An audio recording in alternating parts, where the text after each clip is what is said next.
All right. So, okay, I already see. Sorry, guys, we took a couple of few minutes to log in, but I'm super happy. We are live at our YouTube channel, which is Product Talk with Malti, and we are also live in LinkedIn Live page for these things.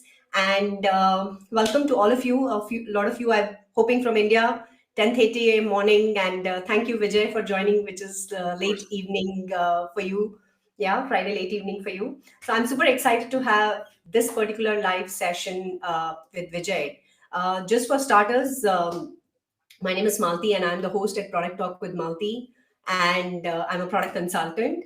And Vijay is a lead product manager at DocuSign, and he comes with a plethora of rich experience of building products which impacts millions and billions of people across the world. I'm a proud small business owner for DocuSign. It's great. And I know the goodness of work that did. And prior to that, he has also worked with PayPal and Visa. Yeah. And led many products, led teams, and he has kind of grown through the ranks. And he shares some very interesting insights, but he is also constantly, making sure that he is at par with the what the industry demands, and he has a few tips and tricks around that. So, without any further ado, first of all, welcome, Vijay.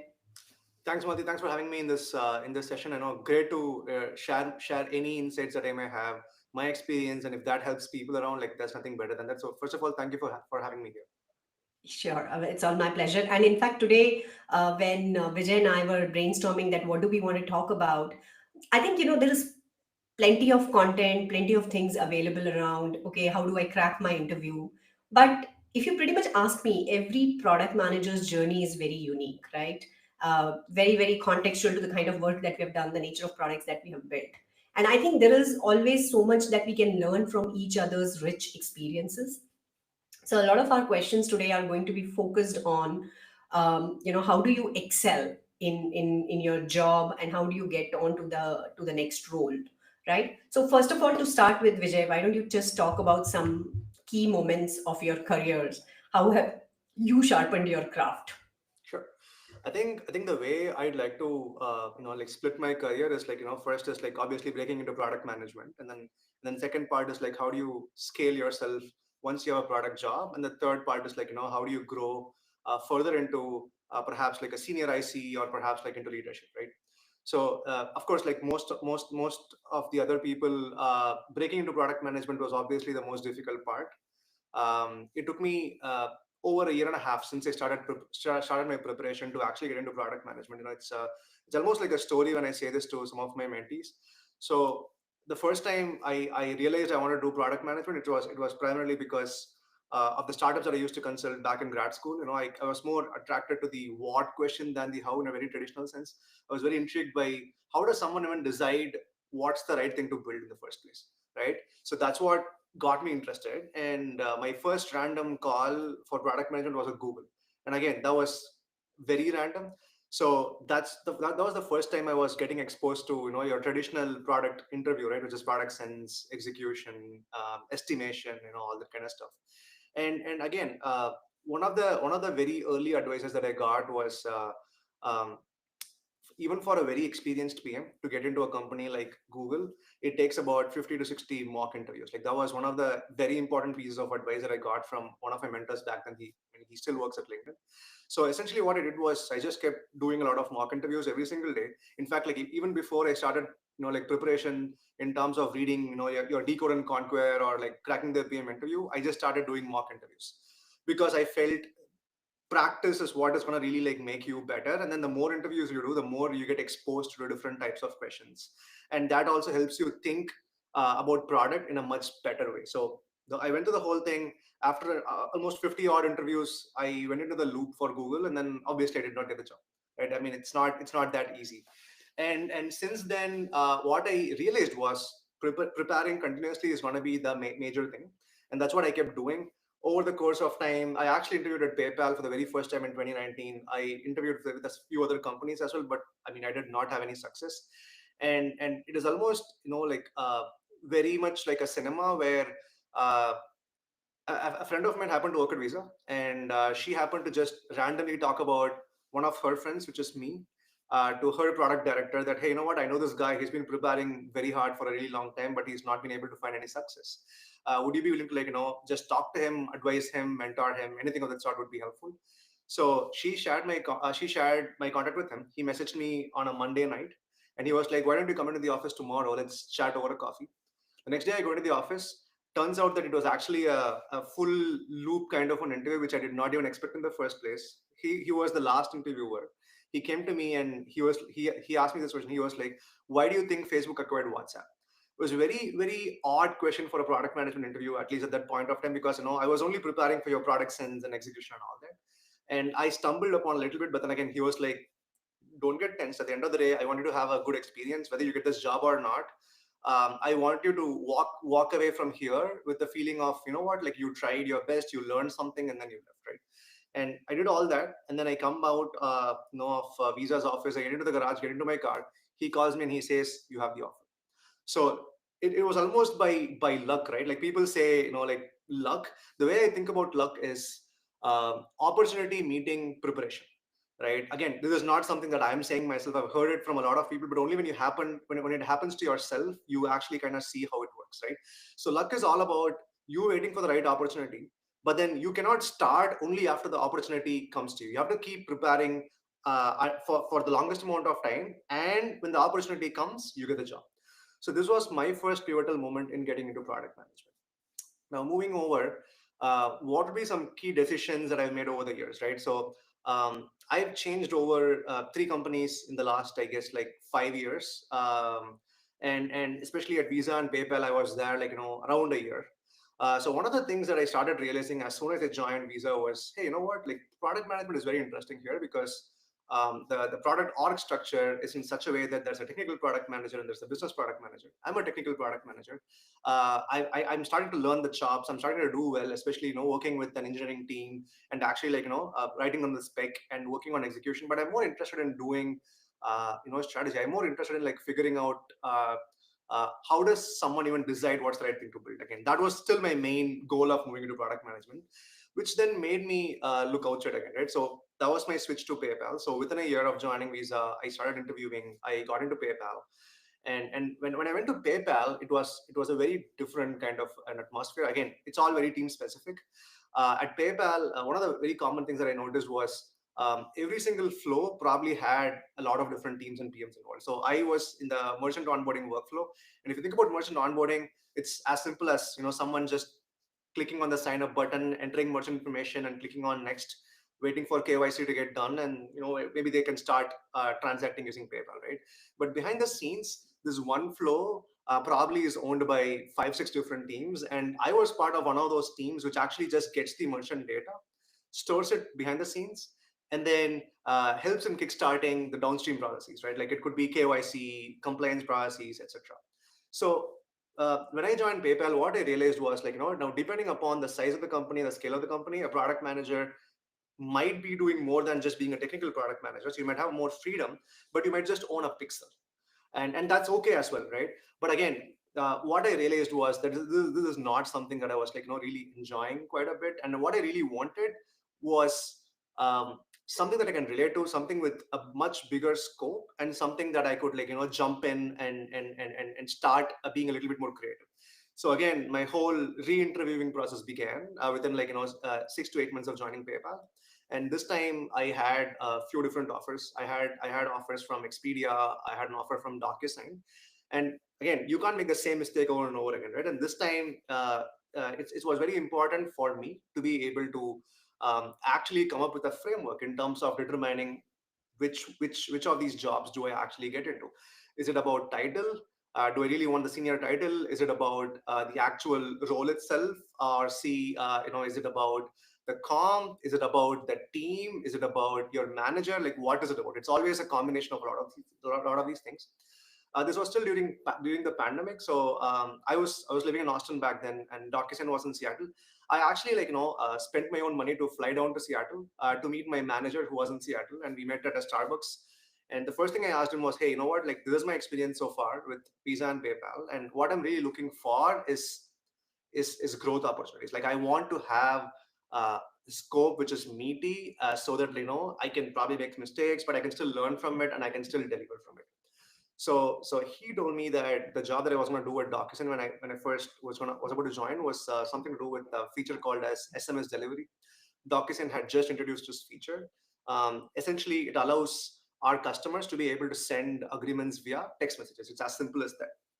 Now, to a lot of people that ask, like how do you differentiate, like like making just building just features versus building strategies? Like one of the things that I thought about this feature was, is it just a feature or does it have more than does it have the scope to be more than just being a feature, right? So when you think about it, I think the way at least I understood this was, it's not about SMS, it's about DocuSign trying to help their customers reach their users wherever they are. And especially, like if you think about the last 10 years with the mobile penetration, right? Um, Users channels are also changing quite constantly. So in my mind, SMS was just the beginning, and if my calculation was right, I could totally bring up a strategy around building a platform where customers might even come up with their own short codes of to send out SMS, or customers can perhaps use WhatsApp or different apps depending on the region that they are in to be able to send, to be able to reach their end users, right? So in my mind, I saw it as more than a feature, and that was the leap of faith that I took, and I joined DocuSign. And I think in the last 3.5 years, I've been able to grow considerably well in DocuSign. Especially this SMS feature, I don't own it anymore, but it is no longer an SMS feature. It's more about a multi-channel delivery where we transformed it into a platform which enables our customers to reach their users wherever they are, so that they can immediately like sign it and they can close the deals faster. So this was the second important thing, right? Like where when you look for jobs, you tend to start thinking more about, hey, how do I think about it? Like, is it the big picture or is it just a feature? Is there scope for this to turn into a big picture? So again, the more you think about it, the more you'll be able to evaluate. And again, this was one of the key pieces of advice that I got from one of my mentor, which is anchored always towards the scope and scale, because with more scope and more scale, there are more opportunities to be able to do strategy.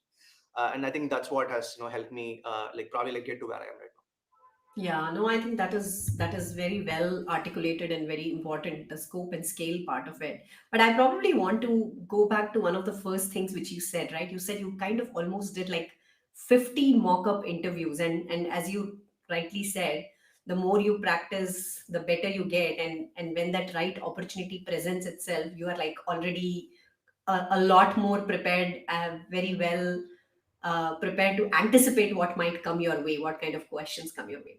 now. How and I do see a lot of people. So were you kind of looking at some of these mock interviews videos, or how did you go and find those partners who could do those mock interviews? Sure, great question. So I don't think there were a lot of YouTube videos back then. I mean, at least not as much as we have today. Okay. So my go-to resource was Lewis Lynn's Slack community at that point of time. So I joined the Slack community. There was a separate channel where you could sign up for mock Okay. interviews. It was very funny that I'm saying this because initially when I started to do these mock interviews with other product managers, I obviously was like a rookie. So a lot of people used to be like, hey, I'm looking for someone who's already a product manager so that I can also get some valuable feedback. You're not really like giving me the feedback that I'm looking for. But then the main thing here is like that should not deter you or stop you from trying to like schedule more mock interviews with perhaps others. Like, I mean, you don't have to waste a specific person's time, but there are so many people that are also like you that are trying to like do mock interviews and get better. So first thing is, I don't think any fear or feeling shy because you might do something wrong and I know the other person might judge you. Like, you should probably not have that in your mind at all. That's the first absolute basic thing. The second thing is, a lot of people wait until they think they are prepared before they start doing mock interviews. I Hmm. actually did almost the opposite of it, right? The Okay. problem with wanting to be prepared is that I don't think we all actually can say when we are prepared and when we are not. Again, maybe some people can do it, but the vast majority of people, most of the people that I mentor, myself, a lot of the times, no matter how much ever I prepare, it is not enough. I mean, it just goes back to our schools, right? For exams, you just keep studying until the very last minute and then we get it. So that mindset has to change, where you need to start jumping into, jumping into mock interviews and then prepare on the side. Like anything that you learn from a single interview, try to apply it in the next interview. That is what is going to help you. And I think the main reason why multiple mock interviews is important is not to game the system, but it is more about the more varieties of question you hear, the more varieties of question you saw, the more varieties of feedback you get, you naturally tend to get better at it. You start seeing patterns around it, and you just naturally become a better person, and it becomes like almost like a muscle memory for you to like think in a certain way, right? One of the Hmm. hardest things for me initially was user segmentation, right? Like especially in a product sense, you start with user segmentation. It was very hard for me. I mean, I could never get beyond, you know what, I would split people by age group. That was one default thing. Or I would split people by countries. Oh, US, other countries. Anything beyond that was hard because I could not think. But the more you do it, the more it becomes a muscle memory, right? So depending Right. upon the particular product sense that you're doing, you could think about it as people, how do people access the product. You can think about like who are these people, like, you can do more behavioral heuristics. Are these people Hmm. working, are these people not working, are these people families, are they children? So are these people, like perhaps fitness oriented, are these people like health oriented? Like then you start seeing there's a lot of different heuristics that you can play with, especially in the user segmentation, and you can get that only with continuous practice. If you just keep watching YouTube videos, sure, it's like you're listening, but then if you do not apply it in practice, it's always going to be hard. Yeah, no, I agree. And it helps you to do a better articulation, right? I mean, Yes. probably where you saw yourself in the first interview versus the 30th interview, you Yes. you definitely see. So you spoke about, in terms of resources, you spoke about the Lewis, is it Lewis? Am I pronouncing it It was right? Lewis Lynn's Slack community. I did read, your traditional cracking the PM interview. I did read Okay. Decode and Conquer. Maybe one of the other important things that I should talk about was, these mock interviews were not just about mock interviews. They actually helped me build a very strong network. So Mm. it's very funny. I got very much close to one of directors of marketing at like a late stage startup. I think she was interviewing for probably like an L7 kind of a position at Google, and I think I didn't get into Google, she didn't get into Google, but she was kind enough to like discuss what might have gone wrong, and then like looking at my passion, she actually like went in to actually refer me at her company for a product job. So a lot of what I networked in this particular Slack community, my calls, especially at Dell, Magento, Charles Schwab, a lot of them, again, I did not get these jobs at the point of time, but a lot of these calls actually were through these mock interviews, because you just meet so many different people, and when you meet the person for more than once, like second time or the third time, and they consistently see that you're performing well, it naturally transforms into, hey, what is it that is blocking you, like what is it that is stopping you, like is there anything that I can help?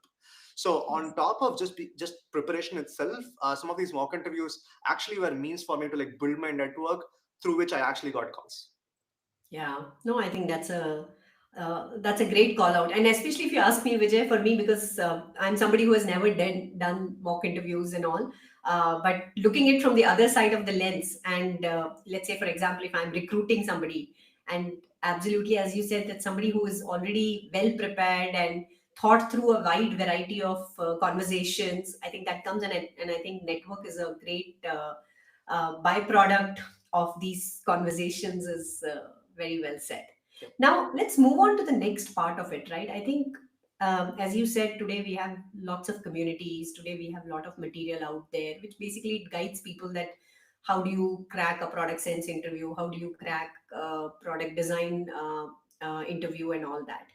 But the actual litmus test begins once you start the job, Yes. right? Yep. So when you kind of started, especially after a lot of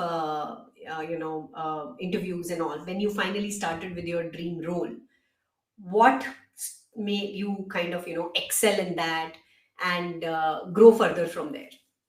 Okay, so I'm going to answer this in like two parts. Okay, I'm gonna answer this Okay. as like pre DocuSign and post DocuSign.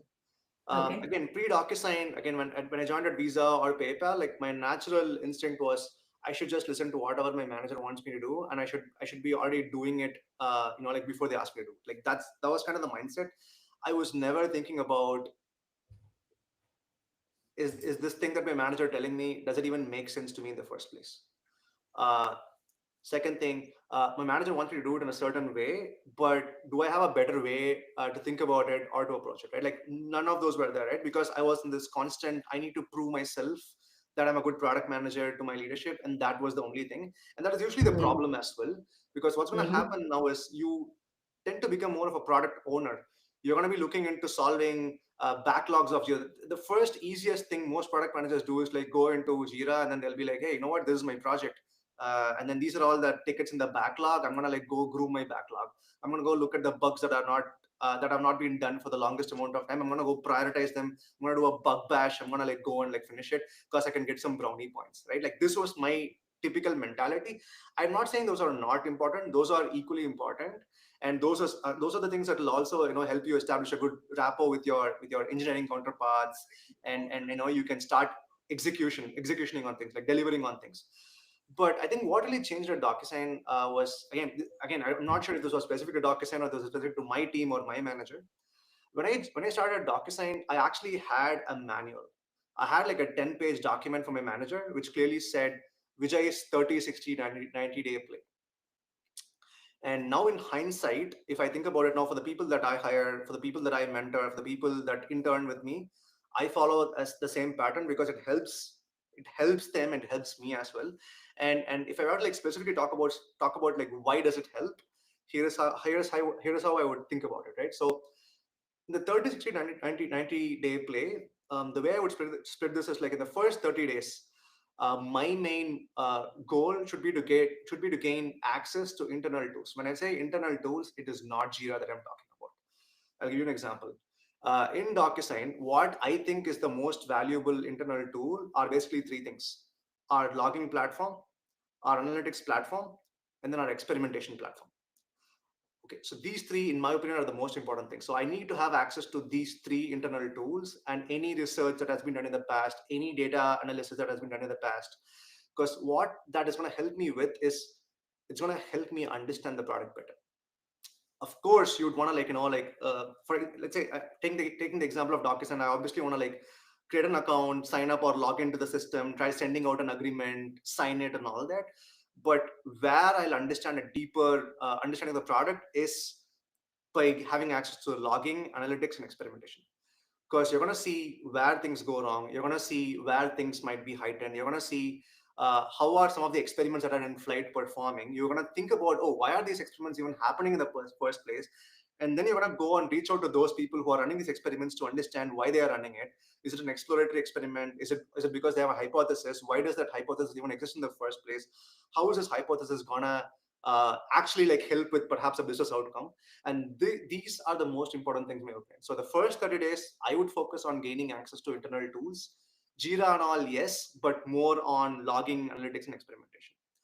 Now the next 30 days, like by the end of 60 days, what I really want to be is I want to have a deeper understanding of the product architecture. So this is where a combination of you trying out more than the surface that you want. Like so, for example, when I joined DocuSign, as I mentioned, I was owning the SMS delivery feature. So that's basically about sending an envelope or an agreement using SMS, right? Now, beyond that, what does the product surface look like? What are some of the other surfaces that work in conjunction with my product surface? What does the whole product architecture look like? Am I able to draw this map? If I were to draw this map, because this will give me a better understanding of the wider personas, use cases that will be primarily interacting with your primary persona and use cases. It will help you with better planning for future. It will also help you with understanding uh, whom to start talking to, right? I think talking to people, knowing people in a company is as important as you knowing your product surface. So this is a time frame where I would start thinking about who are the top 10 people that I absolutely have to go and talk to. And again, these people are not your engineering counterparts. These are people who could be other product managers. These are people who could be data scientists. These are people who could be product researchers whom you do not have a direct connection with yet, or whom you will have a connection with very soon, perhaps because of an initiative that your manager wants you to work on. So figuring out who these top 10 people that you want to go and talk to, figuring that out and going and talking to them and establishing a rapport is very important. Now, along with that, by the 60-day mark, you also would have understood how does your engineering team work. How does ideation work in this company? How does one of the most important things is like how does sales or field interaction work in the company? Again, I'm not sure how how often product managers actually like interact with fields. It can also depend upon the specific role that you are in, but I find it extremely valuable to establish a rapport with the field teams. Could be account managers, customer success managers, account executives. Like figuring out, hey, who are the top customers for my product surface, and then I'll take top 25 customers who are using it well, top 25 customers who are not using it well, and then like go and talk to the account managers, go and talk to the customer success managers to understand why this customer even purchased your product surface in the first place. Why are they using it really well? What is working very well for them? What is not working very well for them?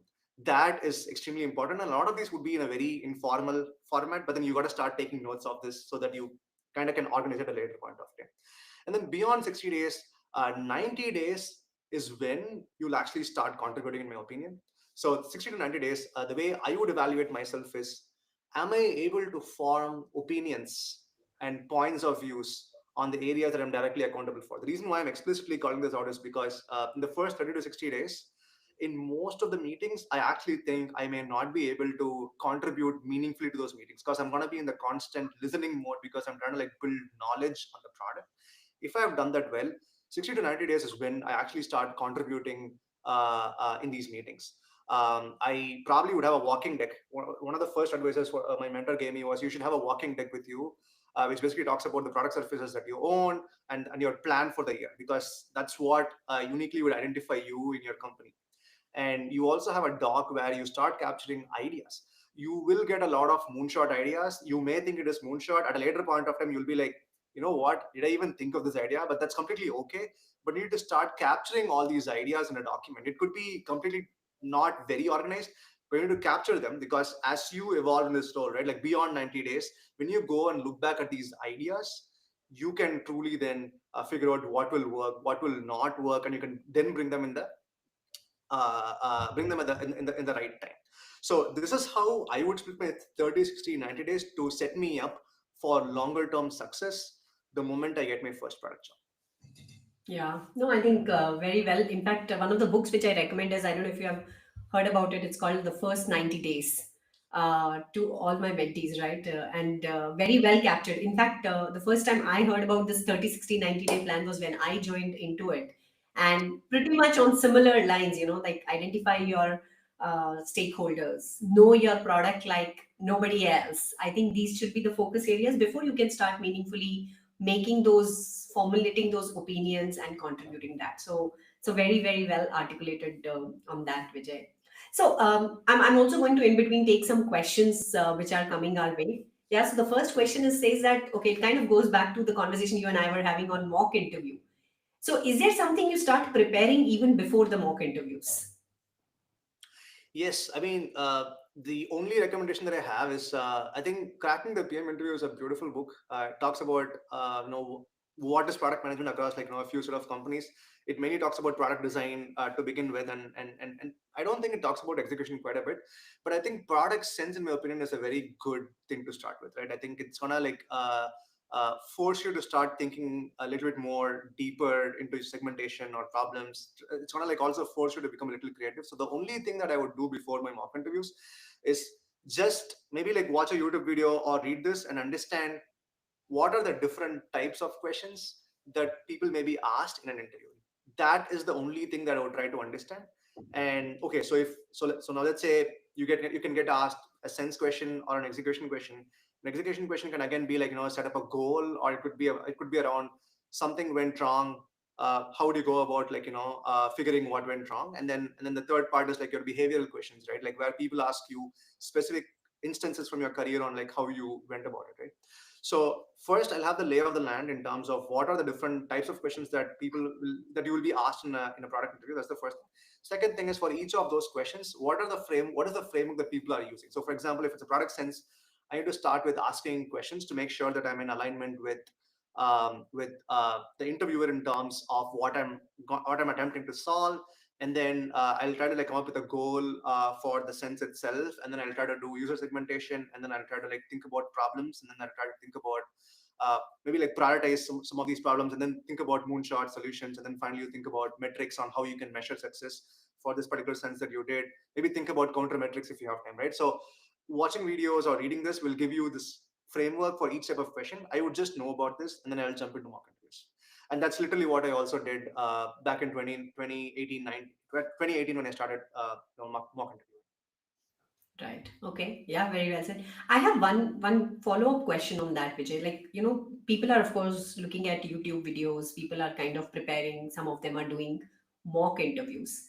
But I see a very interesting spectrum there, right? Because as part of my coaching engagement and mentorship engagement, I speak to a lot of different set of people.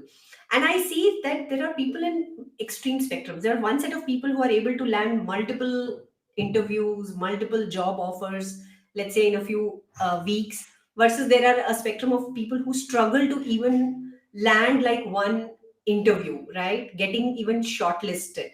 So, and since you've been somebody who has kind of gone through, let's say, three companies as a product manager, you are very active in this space of mentoring people. Do you also see that kind of a spectrum, and what would be your advice for the people on the right spectrum to start moving slowly towards the left? Sure. I think I do see it. Mhm. I think I can talk for myself, Mhm. and maybe like for some of the people that I still mentor, I think what works for me and for some of the people that I mentor is actually maintaining a strong network. And by Mhm. network, I don't mean that like you have to go to LinkedIn, find product managers and just message them, hey, I'm looking for a job. Can you like refer me to it? That's not what I mean by networking, right? The Okay. way I think about networking back then and now, I'll talk about both. Back then, the way I talk about networking was LinkedIn is one form of networking. The more mock interviews I did, like I said, I realized mock interviews were actually a form of networking. And the third Mhm. form of networking was basically I was primarily looking at startups.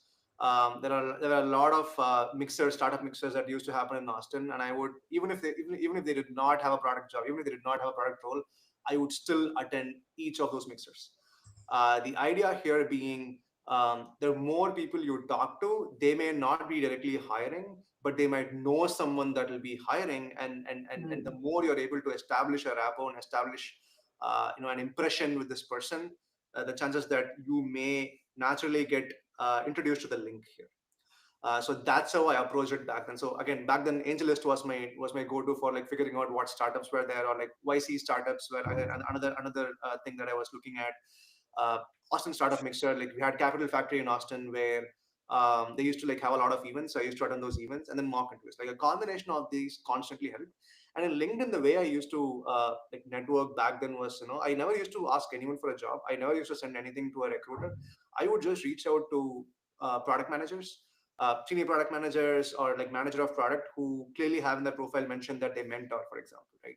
So I would reach out to them and I'd be like, hey, I've been trying really hard to get into product management. I've done X number of mock interviews in the past. I've also interviewed at these companies, but I wasn't able to really get the job. I'm currently a software engineer, but I'm kind of like trying to like learn the jobs a little bit by helping my product manager in my company. So kind of like a shadow product manager. And I actually used to have a portfolio of myself. So for a lot of these product sense questions, right? Like when I think about product sense and I do it, or when I do, let's say, a new idea, I do like tam sam som and all that. I actually like would add it to my portfolio of projects in my web page, and then I used to then share it. So again, it was not that people actually saw my web page. I think it's more of the perception bias.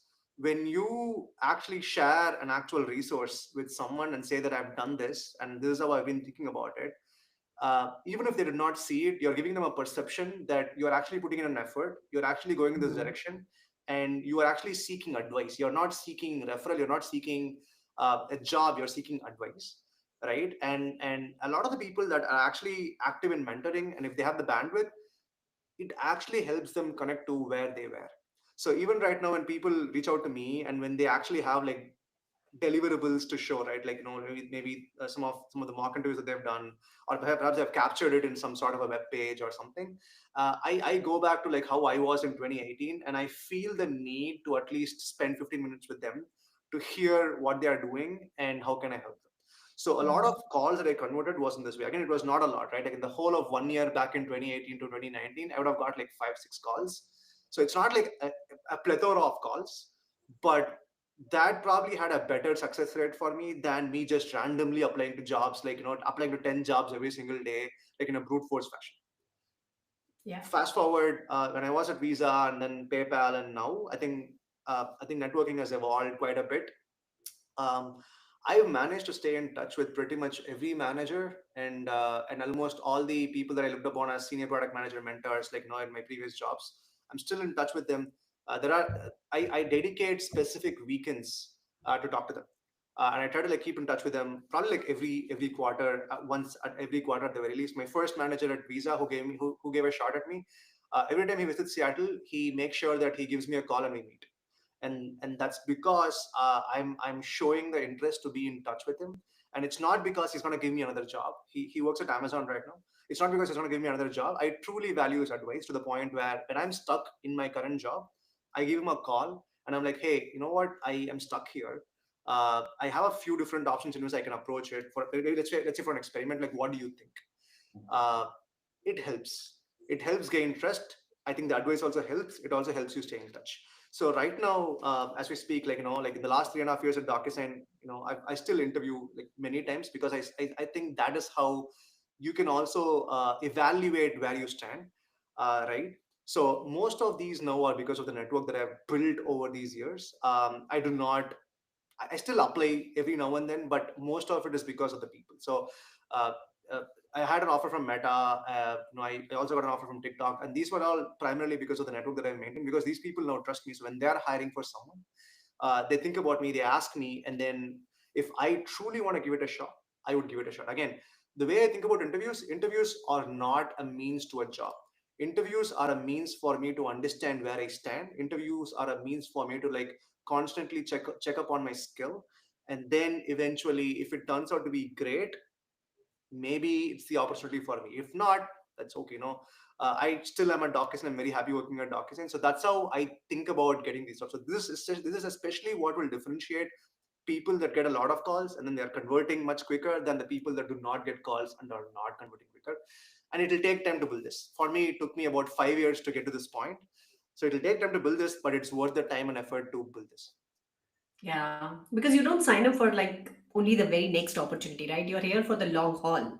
So continue to build on that very consistently and this thing. So I think those were some great things. And you're right. You kind of sustain the bridges, and you never know which connect will take you to your next, closer to your next opportunity. It's very funny because in fact some of the offers that I had in the past which I did not join, those hiring managers have reached out to me for positions, perhaps for a referral at DocuSign or perhaps for a referral at one of my connections companies, and I still do it, right? And that's kind of like where you want to be, right? Like at the end of the day, um, interviews are a means where you evaluate an opportunity and for them to evaluate the service you're going to give to them, which is exactly product management craft here. And then on top of that, it's about you evaluating yourself. Where do you stand? Are you able to cohesively think about your deliverables in the past? Have you even delivered anything in the past so that you can talk about it? How do you articulate it? If you have not delivered anything in the past, it's a moment of retrospection for you. Think about what you then want to deliver. Like, or when you do that, right, you also think about, looks like I've never worked in this one specific area. I've never worked in B2C. Like maybe that's an area that I want to work in the next 5 years, right? I see these as opportunities for me to retrospect, for me to like figure out like where I am at and constantly keep up with it. Yeah, no, very well said. And if I may draw a parallel, right? For example, public speaking was not something which was ever my foray. But I think for the first few times, I literally had to push myself, and I think I had a great boss who pushed me in that direction to say that go and attend this panel discussion, right? But as I kind of continue to do that, I think one way of learning which I embraced was that sign up for topics which I have never spoken earlier, Right, or sign up for topics which I'm like probably not 100% confident about. Because when you do that, you are forced to research, you are forced right. to learn, and so that puts you in a slightly vulnerable thing, but also it's a means of accelerating in that direction. I think that's also probably a way for you to get over your public speaking fear, right? Because you're not just public speaking, but you're also public speaking on things that you're not comfortable about, on Correct. topics or you're not comfortable about, right? And that's the more you do it, the more it becomes muscle memory. The more it becomes muscle memory, you're no longer, like afraid of like getting in front of a big audience. Yes, that's right. That's right. All right, I'm going to take one more question, which goes back to your answer on 30, 60, 90-day plan. How do we plan or focus on the 30, 60, 90-day plan when your customers or your boss are your major stakeholders, and they are all in the other side of the world, where you are a remote PM in India, and it's a very Okay. real situation, especially with so many GCCs in India. How do you make an how do you make an impact? Okay. I think the most important thing to understand here is the 30, 60, 90-day plan is not just for you to upskill yourself. The 30, 60, 90-day plan is for you and your team and your company to ensure that you're actually doing the right things and the right job. So I think the way I would think about it, especially in these remote cases, is that I would actually sit down with my manager and I would like talk to him through, hey, you know what, I've actually read this book, or I've actually heard from some of my mentors, or heard from perhaps like some of these product talks that having a very structured plan around onboarding would help me in the longer run. Now, I definitely understand you would want to like jump in right into certain things, and I really I would acknowledge and I would want to do that. But if we can split this, right, like perhaps the areas where I have to jump in immediately does not have to consume 100% of my time. Perhaps that could consume 30% of my time, but the remaining 70%, I'd still like to like work with you to put together a plan. And this is the framework that usually people use. Like you can just maybe like use whatever I just said, like when I explained 30 day plan. But you know what, you can tell me if this works in this setting for our company, or if you think maybe there's something else we should do about it, we can also do it, right? So first of all, it's about the people. You need to like gain trust with your manager that, you know what, I'm here for the team win, for the company's win, for the business outcome. I'm not here just for my win. I understand that only if the team wins, I can also win.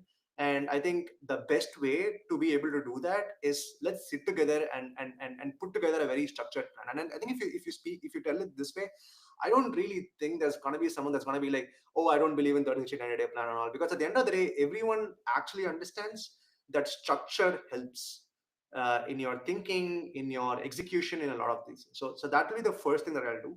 And one of the other things that is very important that I've realized over time is that, especially when you go and propose an idea like this, either for the 30, 60, 90-day plan, or perhaps for any proposal that you want to make to your leadership, right? Again, when I say leadership, I mean anyone that's your manager and above. Okay. um, when you just tell the idea, no one's gonna like bat an eye. What you need to show them is also tell them how do you go about implementing the idea. You just cannot go and tell your manager, hey, we should try this out. Sure, we can try this out. And then your manager is gonna forget about it. What you really need to do is like actually tell your manager, we should try this. And I actually have a perspective on how we try this, and I've put together a one pager on how we should go about it. If you like the idea, I can further spec it out, detail it out, and then we can go over it. Or if you have other ideas, I'm like happy to listen more from you, and perhaps I can put that into words, into a sheet of paper, and then we can then think about the action plan around it. So the essential thing here is like gain trust. And you are gaining trust by first being very open and honest about why you're saying what you're saying, and also like showing your initiative by actually like putting together a plan or an action plan about how you go about what you're proposing. Yeah, no, very well articulated. And I always say is that always don't just go with the idea, but go with the plan, right? Because that I think gives the feeling, the perception that you have a skin in the game and Yes. you have thought through this. It's not just like a flash idea that you have had and Yes. you have kind of rushed to it, right? Because I think one of the key traits for a product manager is to be able to distill through those noises, distill through those ideas, right? Yes. So, very, very well. Okay, I'm going to now take up another question from Partha, which talks about what are the most challenging part when you are transforming your career to a PM. Just so that I understand the question, right, it's still more about breaking into product management, right? Like so I so think what was so. the hardest thing when I first became the PM? Is that Yes, right? I would say yes. I haven't heard back from Partha yet on the chat. He can probably, Partha, do you want to just add it? Yes, he says yes. Okay. Yeah. I think the hardest thing was actually the imposter syndrome for me. Because until like I got the job, it was about getting the job. But once I got the job, I was actually very scared on day one, and I think part of that is also like when you walk into the office, when you look at the other PMs, you see other PMs that have been PMs for like 3 years, 5 years, definitely more senior to you, and you're like the junior most person in the room. So the hardest part for me was battling my own internal fear on the imposter syndrome. The reason why I'm saying it's battling my own fear is because the more you let it grow, it'll become very hard for you to figure out if you're doing a good job or if you're not doing a good job. And what I mean by that is like you might still be delivering what your manager is asking you to do. You might still be doing a lot of right things, but you will still constantly be questioning, is this good enough, or is this really what I should be doing, or should I ask my manager? And I think what this will lead to is like whenever you are in a state of angst, you're gonna like reach out to your manager more often, you're gonna reach out to people more often, you're gonna ask a lot of very silly questions, which then might be answered in perhaps like not the most ideal way or the way in which you would expect, and then which will only add more to your angst, right? Oh shit, man, like I asked this question to my manager, my manager was like not really happy with this question. He did not give me a very direct answer. Should I even be asking this question? Now it's going to the next level where you would even think twice before asking a very legitimate question in the first place, right? So I think the hardest thing for me was battling that. To be very very specific, at Visa they did not use Jira. I think they were using a very different tool. And again, being the newbie PM that I was very much concerned about like I have to be on top of all of my backlog. I have to be on top of all the bugs, and I do not know what this tool is. I've never worked on this new tool. I first need to like really work on this tool. And I remember there was one more person who was slightly senior to me, and I was like, "Hey, can I set up an hour with you? I'm really scared. I do not know this tool. Like, is it gonna like really affect my employment? Like, can you teach me how to use this tool because I do not know how to use this tool?" That was the first thing. The second very specific example I can give was especially around processes. Hey, I do not know how to go and present this. Like, do you guys do planning? Do you guys do grooming? Can I just groom this myself? Or like, how do you go about it? Like, if I have an idea, like, can I just go and talk to my manager? Like, how do I do it? Can I just go and talk to my director or a VP?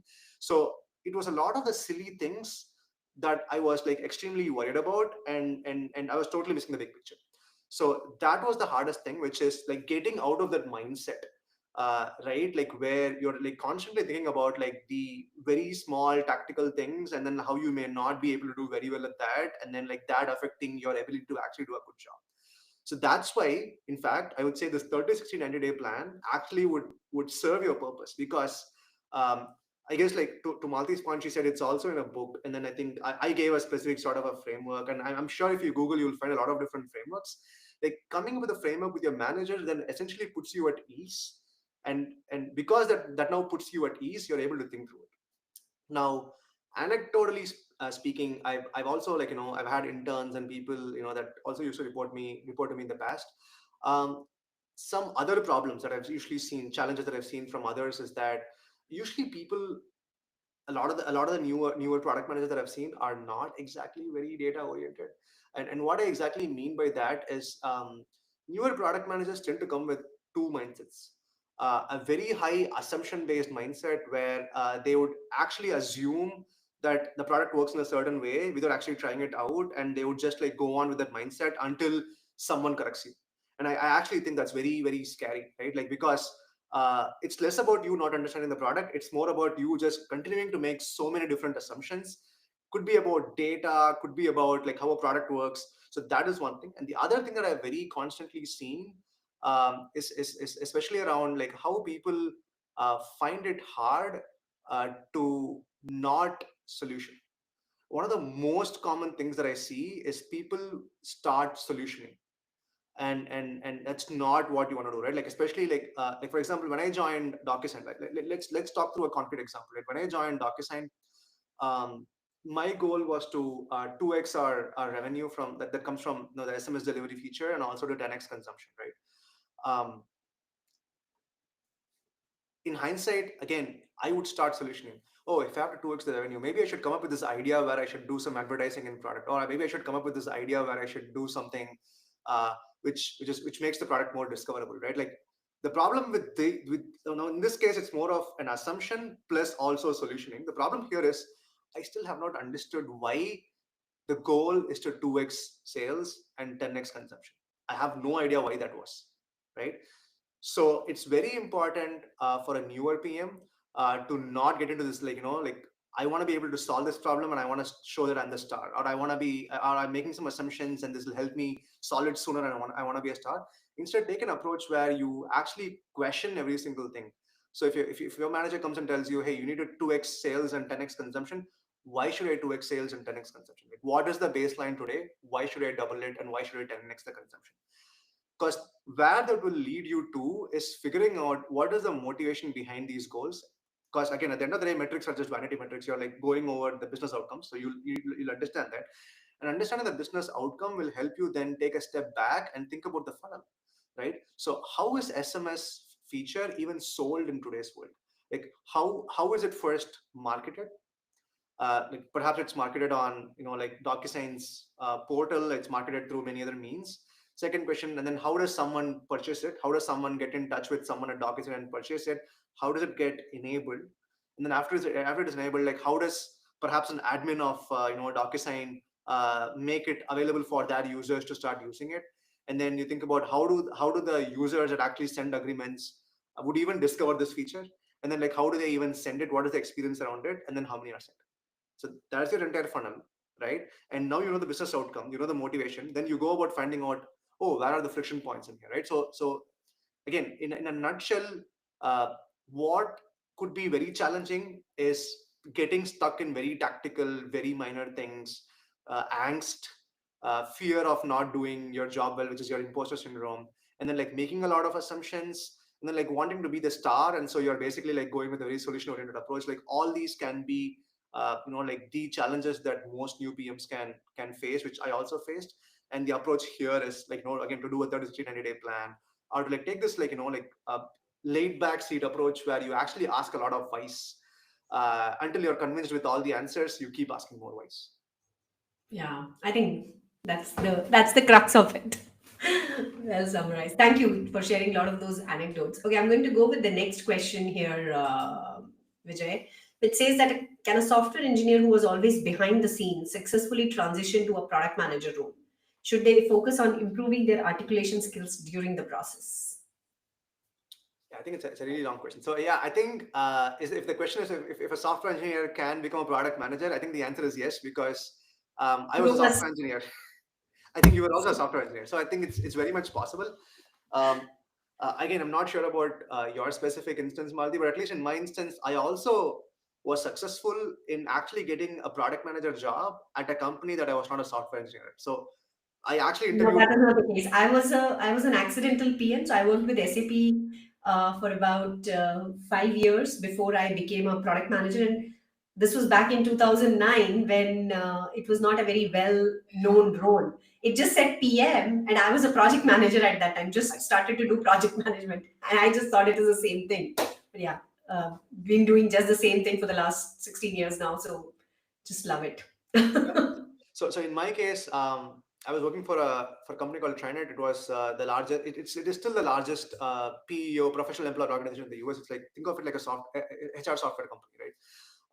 And I did try like really for a long time to transition into PM within the company, but that was not happening. So I actually ended up transitioning into a PM at Visa, which is a completely different company, not even the same domain, and I managed to get the job, right? So if the question is like, can you? Yes. To a specific question on the articulation, right? I think the way I would again break this, right? I think this is also very important. I think if you're going to be a PM, right, like you need to be able to like break down any problem into smaller steps, and then you are able to like approach each of these smaller steps individually. You're able to then measure your success in each of these smaller steps individually. I think that's how I think about it, right? So if you think about getting into product management, right, I think I would split it roughly into three parts. First is like preparation. Second is like, how do I get interview calls? And third is like, I am prepared, I am getting calls. How do I do a good job at articulating whatever I have in my mind? At least that's how I would split it, right? So before I even go into articulation, the first thing that I would actually do is to start preparing. Like I said, um, I would start with like some of the materials that you have in again, Decoding Conquer, Cracking the Payment Way. I'm sure there's a lot more books. There's a lot more YouTube tutorials these days that are in fact like dedicated companies which help you like do more mock interviews perhaps for a cost, and then you can, they also have courses and all that, like product school, right? So first thing is preparation, and as a part of preparation I would do a lot of mock interviews, and I would start understanding the layout of product management interviews, and I would start getting better at it. The reason why that is very very important is because preparation will go a longer way. If you get a call before you're prepared, you will not get the job.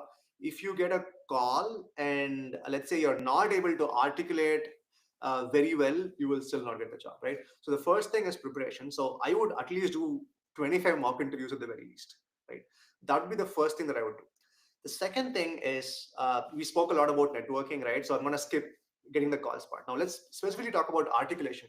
I think the way I would think about articulation is this, right? So I still remember when I was doing this, one of the best pieces of advice that I got was from one of my mentors named Samir. He used to work at Magento, Adobe back in the day, and then I think now he's at Amazon. One of the pieces of advice that he gave me was, hey Vijay, starting from your grad school, write down every single thing that you think is an achievement of yours.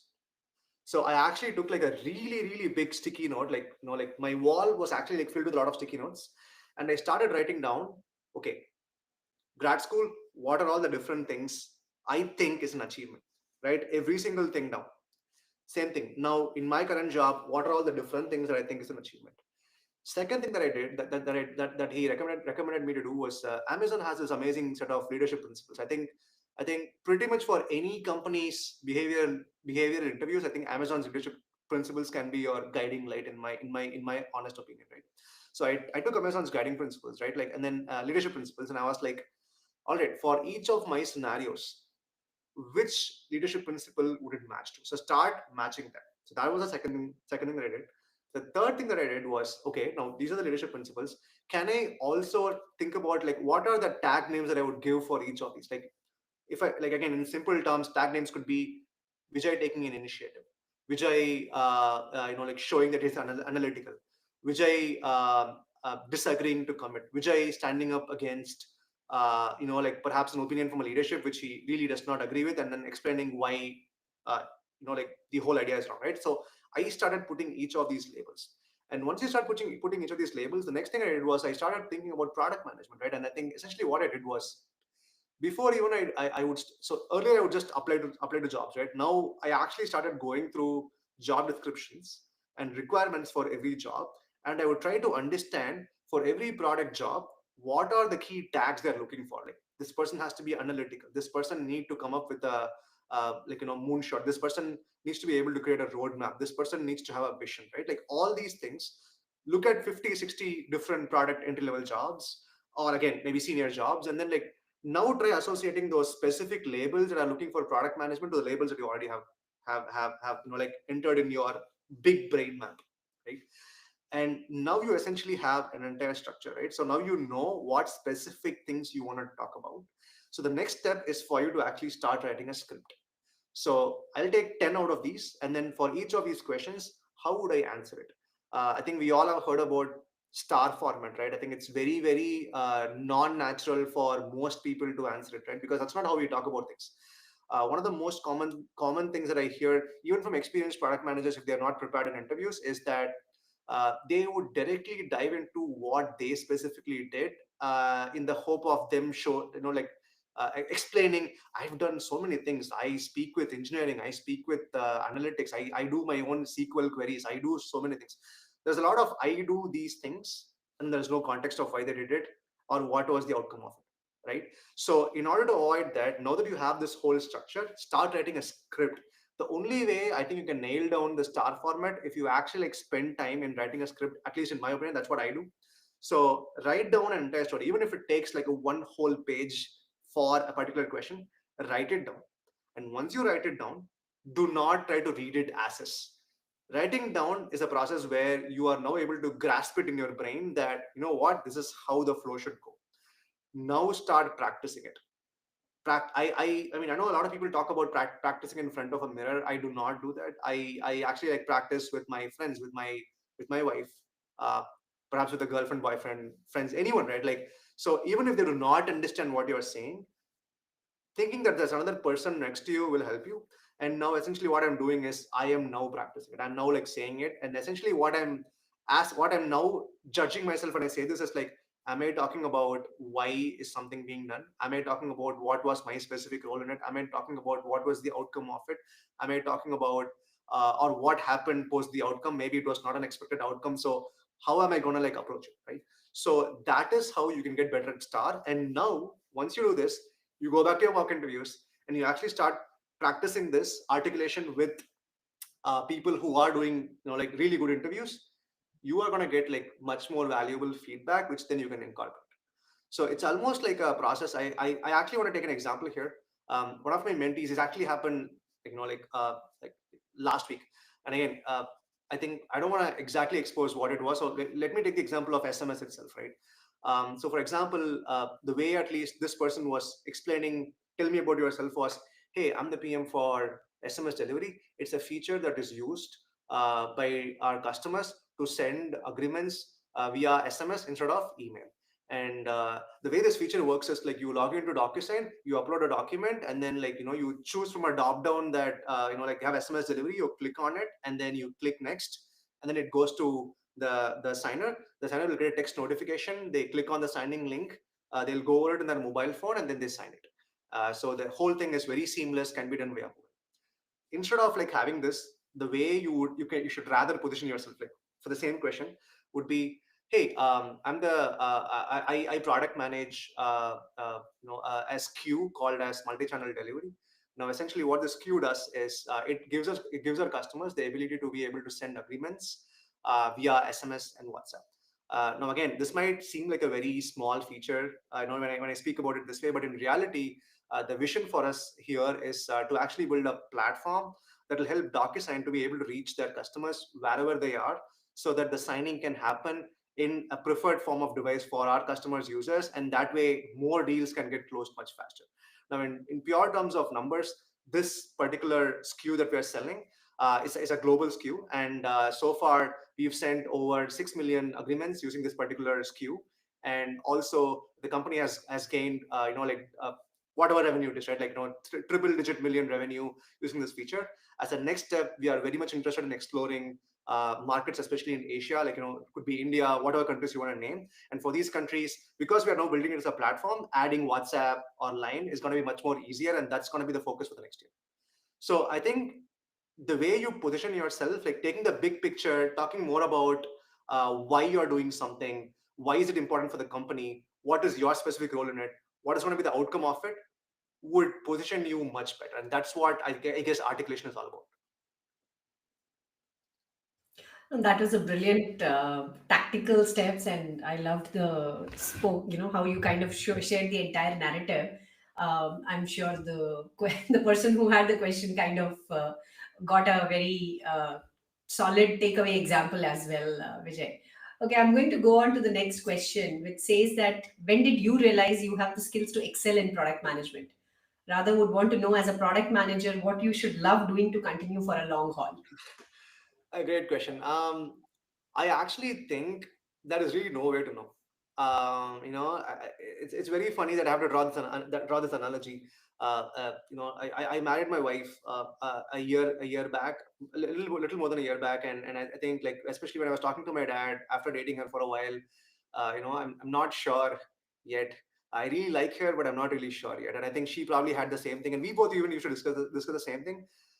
My dad said, you know what, it's always a gamble. Like there is no guarantee in anything, and I think this is one of those things, right? Like I think there is really no guarantee here, right? A lot of the times you will get into it and you may realize you really enjoy doing it, or you may realize you enjoy doing it, but there are aspects of it that you may really not like, and or you may be like, you know what, this was a complete bad move.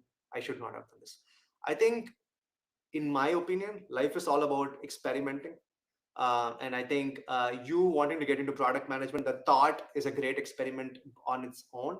I think one of the common things that I actually recommend a lot of my mentees who want to get into product is I actually ask them, why do you want to get into product management? You can ask me the same question, and you can be like, hey Vijay, like, did you answer this question when you were like, like trying to get into product management 6 7 years ago? The answer is no, I could not answer this question, and that's why I'm asking this question right now, right? Like, why do you want to get into product management? If I hear a lot of, I want to be this bridge between technology and business, or if I hear a lot of I'm really good at talking to people, so I want to like be at this position, my answer is, you probably do not understand what product management is. Now, these are specific things that a product manager may do, but this is not exactly what product management is. So essentially, I don't tell them what product management is, because again, if I give a definition, I'm pretty sure there's going to be like 10 other product managers that will come and exactly disagree with me on the definition. So I'm not going to give you the definition. But what I'm rather going to do is go to LinkedIn, look at 10 different product jobs. Okay, make a note of what are the common skills that are being asked and what are the common like job requirements are mentioned. Next, look at 10 different technical program management jobs. Look at top 10 skills they're asking for, and then top 10 requirements that they have. And then third thing, look at project management jobs. Do the same thing. Do a comparison.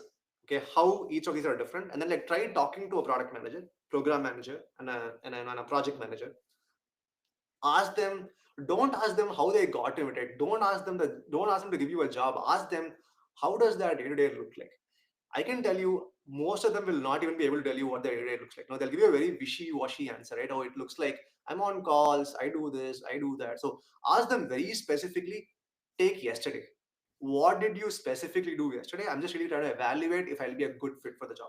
Now, once they start anchoring to a specific day and and they start explaining it, then they'll naturally get a lot more thoughts in their head on like what additional things they do, and they'll explain.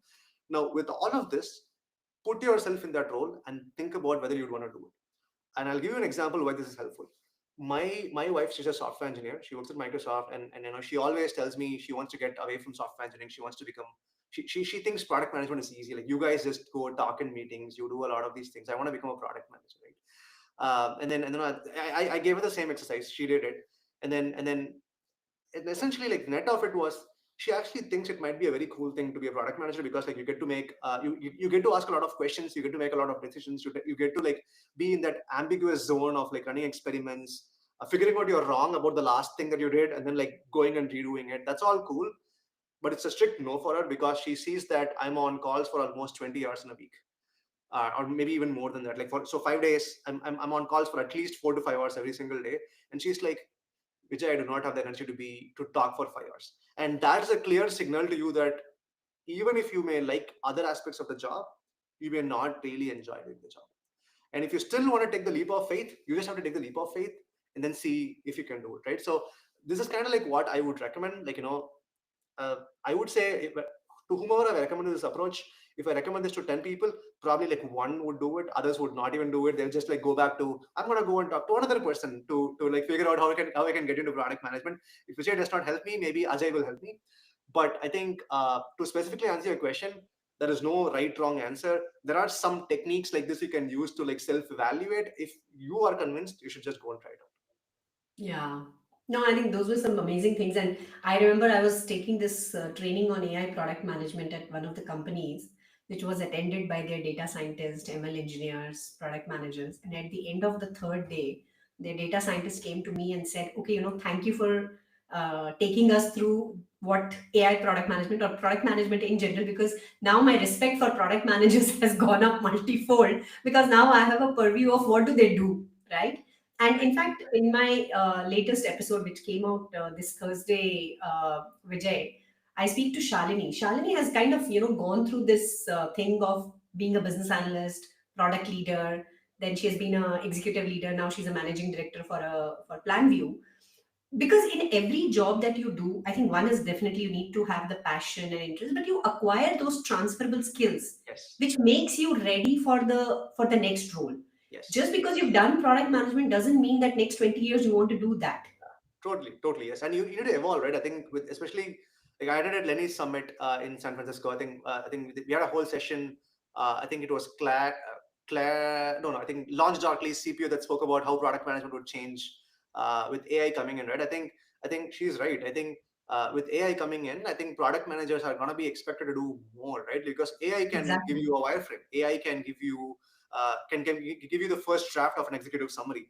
So Exactly. product managers now have to be able to do more. Like you cannot depend on your UX designer to go and give you the first, like a Fidelity first design. prototype. Exactly, right. So now product managers have to do more, which means you need to like evolve and you need to adapt to the new requirements of the job itself, right? So it will Absolutely. constantly keep changing. Yeah, and I think that's what keeps this role also very interesting, because it first of all gives you the whole ambiguity, prepares you for a lot of diverse kind of requirements every single day. Number two, it kind of also hones your leadership skills, your analytical skills, which also makes you ready for something else. Whether tomorrow you want to go for a sales role, you want to go for a general manager role, or you want to go for a more let's say so for this person I was talking to in another this thing for an episode which will come up, is that this person has gone from analytics, he has gone to product marketing, right? So depending upon the kind of product that you're handling, you'll evolve. So Totally. I think one should not think like 10 years in advance. I think the max you can think about your career is 2 to 3 years because you never know. You Yes. have an AI, you have something else coming tomorrow, which will kind of make this role completely evolve. Perhaps, yes, totally. And I think maybe there's like one more point to that question, which is I think this whole question of like how do I know I really excel in this job, perhaps might come from the point of view of will I get promoted? Will I become a VP of product? I Hmm. think that's if you deeply think about it, like that's really where it goes to, right? Like again, Yeah. because you associate bigger titles to like perhaps more comp, more influence, a lot more things, right?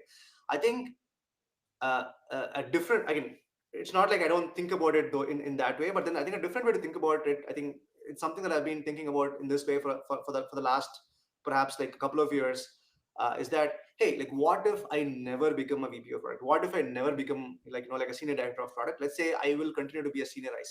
Let's say I'll continue to be like a product advisor to perhaps a VP of product at DocuSign. Like, what is wrong with that? There's nothing wrong with that. Would I still enjoy doing that? I actually think I'll enjoy doing that because I think the problems or the product surfaces are going to constantly keep evolving. I really like doing what I'm doing in newer surfaces, which means I actually do enjoy what I'm doing, right? So I think one of the important things is to also like uh, keep some of the very materialistic things around a job itself, right? Which could be comp, title. Oh, I work at Fang. I now will be like viewed upon as more prestigious than someone that doesn't work at Fang. Like keep that all aside. Let's say if none of that happens, and let's say you'll always continue to be like a senior product manager, for example, at a mid-sized company, but you'll always constantly get newer things to work on. Will you still enjoy it? I think if the answer is yes, then I think that's more than of a confirmation for you that you'll actually perhaps like evolve and adapt and excel at the job.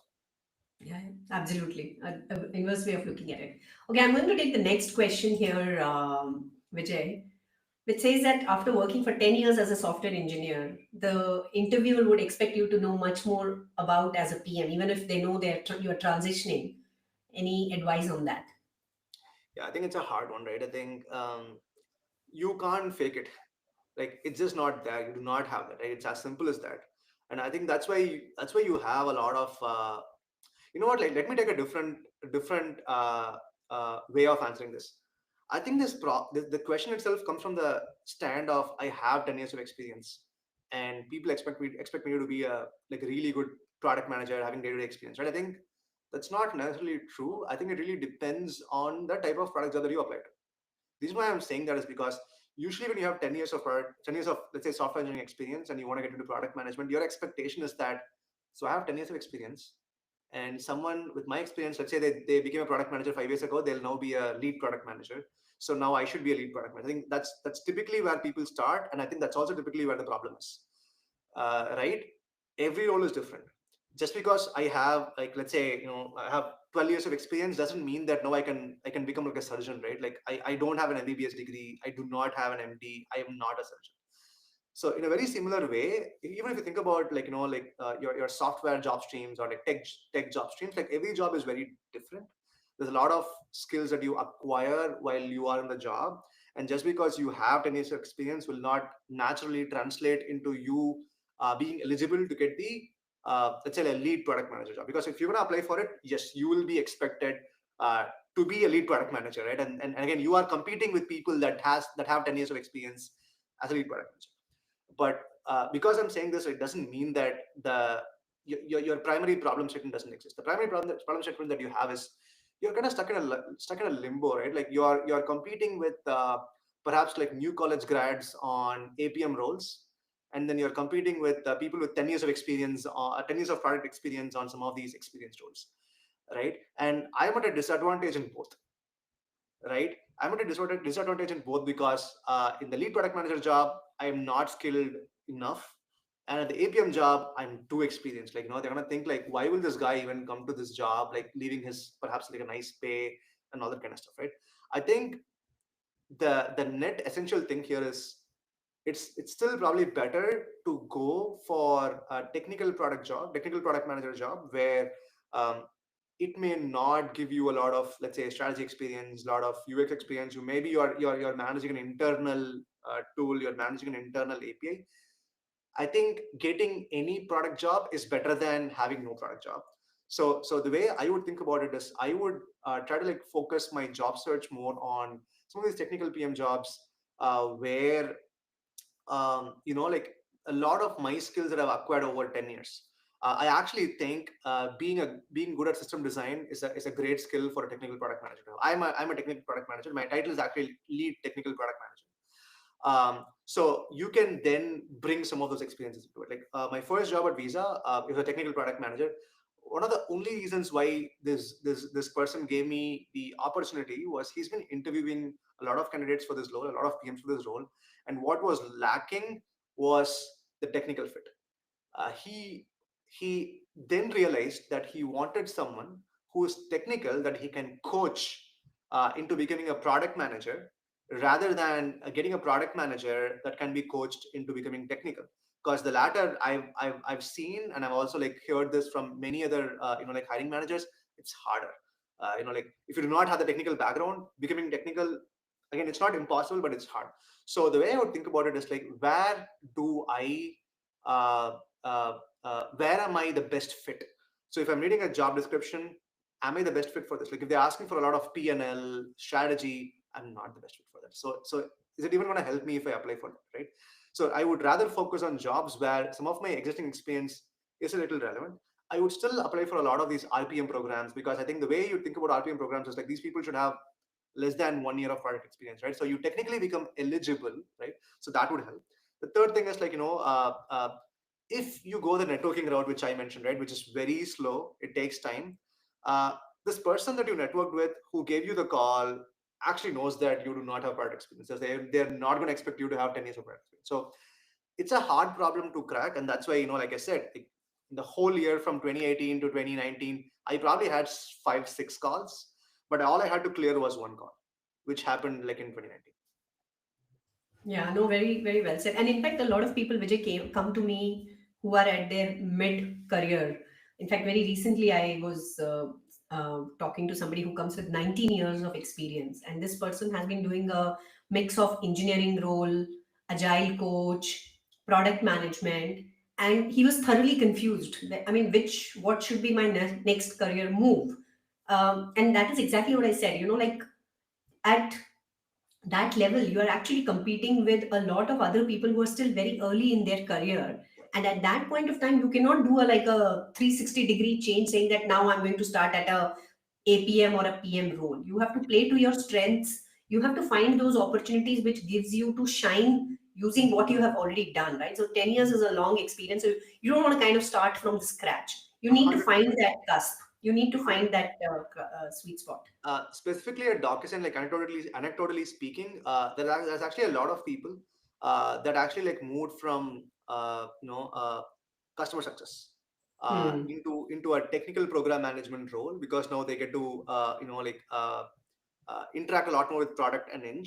And over time, they've managed to like build rapport with like product leaders. And when you have an entry level product job, I think it's very likely. I'm not saying every company or every manager would do this, but it is very likely that you get first dibs at it. Like even if they know that you do not have the experience for that particular thing, because they have seen your work, because they have seen your interest, you tend to get first dibs at it. And I think that's another way of thinking about it.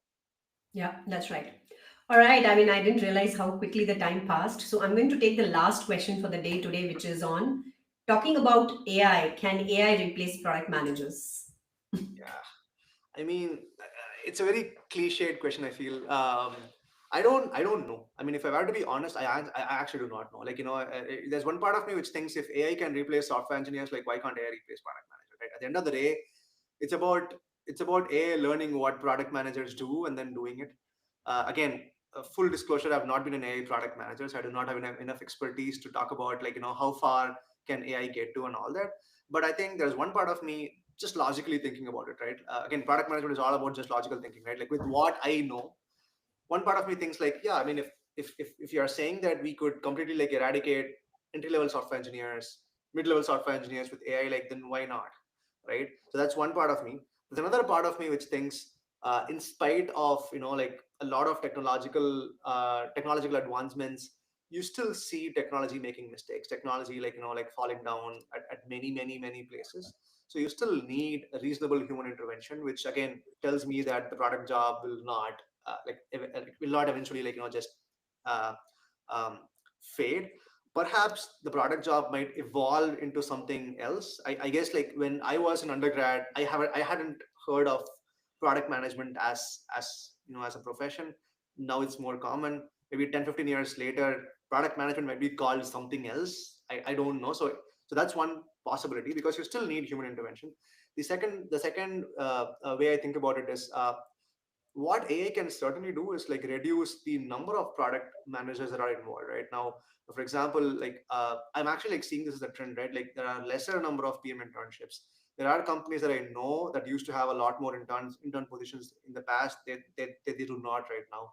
There are a lot more companies with more RPM programs or more APM programs. And again, I do not know about India specifically, but at least in the US that I see, the number of APM programs that you usually see are not as much, right? And I think and I think that along with the combination of now a lot more people wanting to get into product management, right? I think one of the things is here is that a lot of people that study engineering and then they realized I'm not the best at coding and I don't think I can build a career in coding, so I need to look at a non-coding alternative.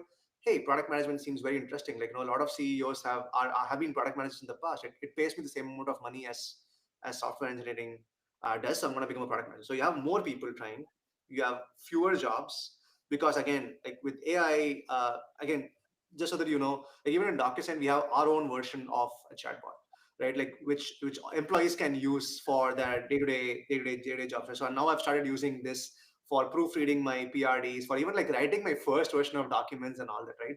So a lot of these things which typically interns do or entry-level PMs do now, sure, like some of these things can be replaced, which means that the number of product jobs can reduce. Maybe a lot more companies will only start hiring experienced PMs or senior PMs. That's entirely a possibility. But again, at the end of the day, if you're truly passionate about product management and if you really want to get into it, I think I don't think you have to think too much. I mean, it's very interesting. I actually have to like bring up this analogy and end this. One of my friends, he's a research software engineer at DeepMind, Google, and he tells me, like, especially when I get sick, I tend to go to Google. I search for my sickness. Google typically says I'll die in the next 5 hours, and then I'll read a lot of research papers, right? There's this research paper which where like they worked on like a sample size of 50 patients from Asia that had higher levels of cholesterol because they were eating something, right? I read this and then I start to like associate that with me. So he tells me that in his world, more data does not necessarily mean it's good. More data can sometimes totally lead to you choosing pathways and options which you may not known, which you may not have even known in the first place that exist. And those pathways might lead you to a completely bad outcome. It's entirely possible, right? So purely from that standpoint, I really don't think you have to worry about AI taking your job if you really set your mind on getting into product management. If you really set your mind on getting into product management, just think about this year, next year, and the year after, and then like try to get into it. Yeah. Yeah, very well said. And talking about that, a lot of data could just be leading to decision paralysis than anything else. All right. Yeah, I think those were some wonderful questions, and a lot of people who stayed back with us throughout the last hour and a half. Vijay, I would need you to stay back on the call just because Riverside uploads the content. Um, but overall, thank you, folks, on a Saturday morning. And Vijay, thank you for sharing some lot of those anecdotes, lot of those examples, and some very, very tactical, very, very tactical stuff which people can take back and immediately have those actionable insights. So I hope folks found value in this conversation, which I'm sure. And this recording will be available on our LinkedIn page, will be available on our YouTube links. We will be sharing the nuggets from the conversation. So thank you, folks, again. Have a good rest of the weekend. Yep, it was great, great discussion. Yeah, thank you.